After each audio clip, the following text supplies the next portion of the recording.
Bueno, para resolver las preguntas realizadas por la congresista, entonces estableceremos cuáles son las fuentes de derecho internacional. Las fuentes de derecho internacional se encuentran en el artículo 38 del Estatuto de la Corte Internacional de Justicia. En él se distingue entre las fuentes primarias y secundarias, haciendo un intento de establecer de manera clara cuáles son esas fuentes. Dentro de las fuentes primarias de derecho internacional entendemos que están los tratados internacionales y la costumbre internacional, además de los principios generales del derecho. Dentro de las fuentes secundarias están las decisiones judiciales de los tribunales internacionales y las opiniones de la doctrina del derecho internacional. En ese sentido, es importantísimo establecer que no existe una jerarquía entre las fuentes, es decir, ninguna es más importante que la otra y a la hora de su aplicación no se tiene en cuenta que una sea más importancia o de mayor relevancia jurídica que la otra. Para tener un breve acercamiento de en qué consisten cada una de las fuentes de derecho internacional, entonces comenzaremos con los tratados. Los tratados, y cito del artículo 2 de la Convención de Viena, son esos acuerdos internacionales celebrados por escrito entre los estados y regidos por el derecho internacional, ya conste en un instrumento único o en dos o más instrumentos conexos y cualquiera que sea su denominación en particular. En ese sentido se entiende que el tratado es ese acuerdo de voluntades que surge entre los estados con el propósito de que se creen derechos a partir de esas manifestaciones de la voluntad de los estados que están integrados, con el fin de transferir, crear, modificar una serie de derechos u obligaciones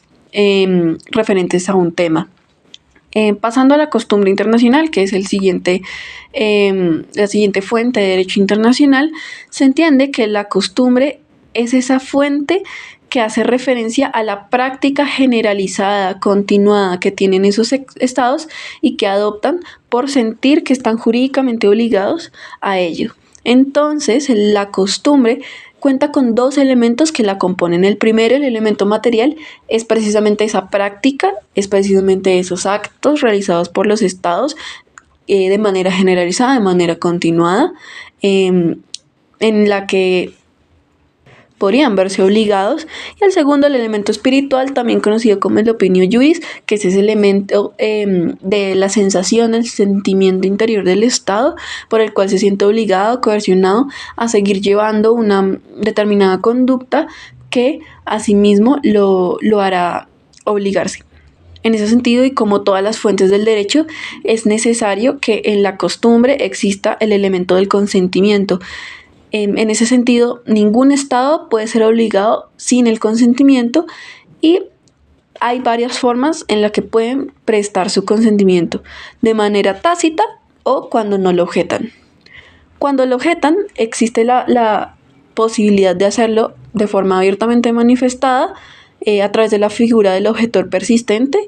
o en los casos en los que se puede llegar a demostrar que el Estado nunca ha estado involucrado en la formación de estas normas, de estas prácticas, y por ende no se le puede alegar que ha estado, sumergido en la norma de la costumbre y que pueda aplicársele a él. Los principios generales del derecho son esos principios comunes a la mayor parte de los ordenamientos jurídicos nacionales. Por ende, se hacen internacionales al estar conexos con la mayoría de sistemas jurídicos nacionales que integran el derecho internacional y que asimismo sirven como una fuente de inspiración o de principio constitutivo de un número considerable de normas que se comparten dentro de los sistemas jurídicos nacionales, que, pues como dije, están inmersos en el derecho internacional.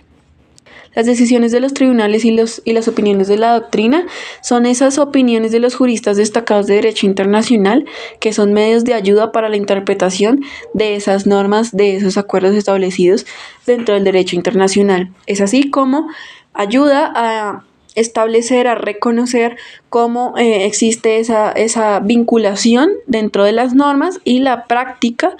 dentro de los estados. En resumen, y para responder cómo estas fuentes de derecho internacional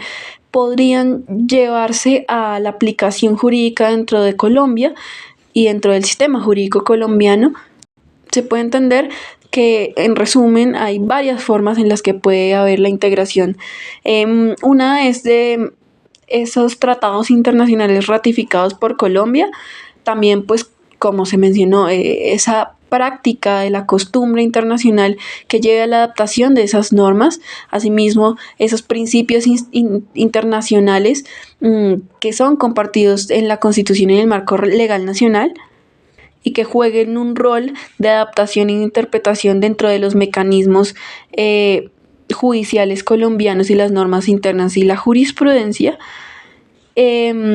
y dentro de la jurisdicción internacional en la que Colombia es parte de tribunales internacionales como la Corte Interamericana de Derechos Humanos, la Corte Internacional de Justicia, etc. De un ejemplo de aplicación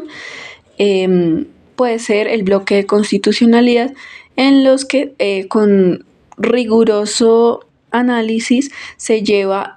estas normas de derecho internacional a los mecanismos de interpretación jurídica colombiana.